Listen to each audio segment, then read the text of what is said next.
ఇవి చూసారా బుజ్జి బుజ్జిగా ఎంత బాగున్నాయో, పాట్స్ కూడా కలర్ఫుల్గా నీట్గా ఉన్నాయి అన్నీ. ఇవేంటంటే వీటిని లిథోప్స్ అంటాము. ఇవి చాలా టైనీగా ఉండే ప్లాంట్స్ అన్నమాట. ఇవి ఒక type of desert plants, category succulent category కిందకు వస్తాయి. సో వీటిని ఇప్పుడే రిపోర్ట్ చేశాను. రిపోర్ట్ చేసిన తర్వాత ఇది కండిషన్. వీటి కేర్ గైడ్ అవన్నీ కూడా లాంగ్ వీడియోలో ఉంటాయి. వీటిని ఏంటంటే పైది కనిపించేది మీకు శాండ్ అనమాట, శాండ్ లేయర్. దీంట్లో వచ్చేసి పెర్లైట్, సిండర్, చిన్న కొంచెం వర్మీ కంపోస్ట్ వాడాను, అంతకుమించి ఇంకేం లేదు. ఈజీగా ఉంటుంది అండ్ వాటరింగ్ ఏం అవసరం లేదు దీనికి. ఇది డ్రై అవుతున్నప్పుడే, ఈ స్కిన్ ముడతలు పడినప్పుడు మాత్రమే మీరు దీనికి వాటరింగ్ చేయాలి. సన్లైట్ అయితే 3 to 4 hours ఉండాలి, లేదా గ్రో లైట్లో పెడితే 10 to 12 hours ఉండాలి.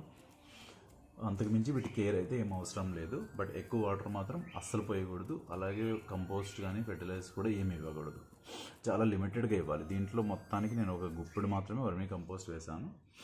వీటిల్లో ఏంటంటే డబుల్ షూట్స్ వస్తూ ఉంటాయి. ఈ పైన లేయర్ వెళ్ళిపోయిన తర్వాత ఇట్లా డబుల్ అవుతాయి అనమాట. దీని చుట్టూ ఒక లేయర్ వస్తుంది, అది పోయిన తర్వాత ఇవి 2 అవుతాయి.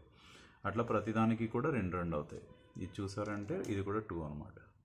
ఒకదాన్ని ఒకటి హగ్ చేసుకున్నట్టు ఉన్నాయి కదా, ఇట్లా రకరకాలుగా వస్తాయి. తర్వాత అవి సపరేట్ అవుతాయి అన్నమాట. ఇవన్నీ కూడా ఇది ఒక ప్లాంట్, ఇది ఒక ప్లాంట్. ముందు చూసినప్పుడైతే ఇది ఇలాగే ఉంటుంది. ఆ తర్వాత ఈ లేయర్ చనిపోయి విడిపోతుంది అనమాట. ఇది ఇట్లా వచ్చేస్తుంది, దాని లోపల నుంచి ఆ పప్పు బయటకు వస్తుంది. అండ్ దీనికి చాలా టైనీ ఫ్లవర్స్ వస్తాయి, చాలా బ్యూటిఫుల్గా ఉంటాయండి. ఫ్లవర్స్ వచ్చినాక నేను మళ్ళీ చూపిస్తాను. ఇది మన రిపోర్టింగ్ స్టోరీ ఆఫ్ లిథోప్స్.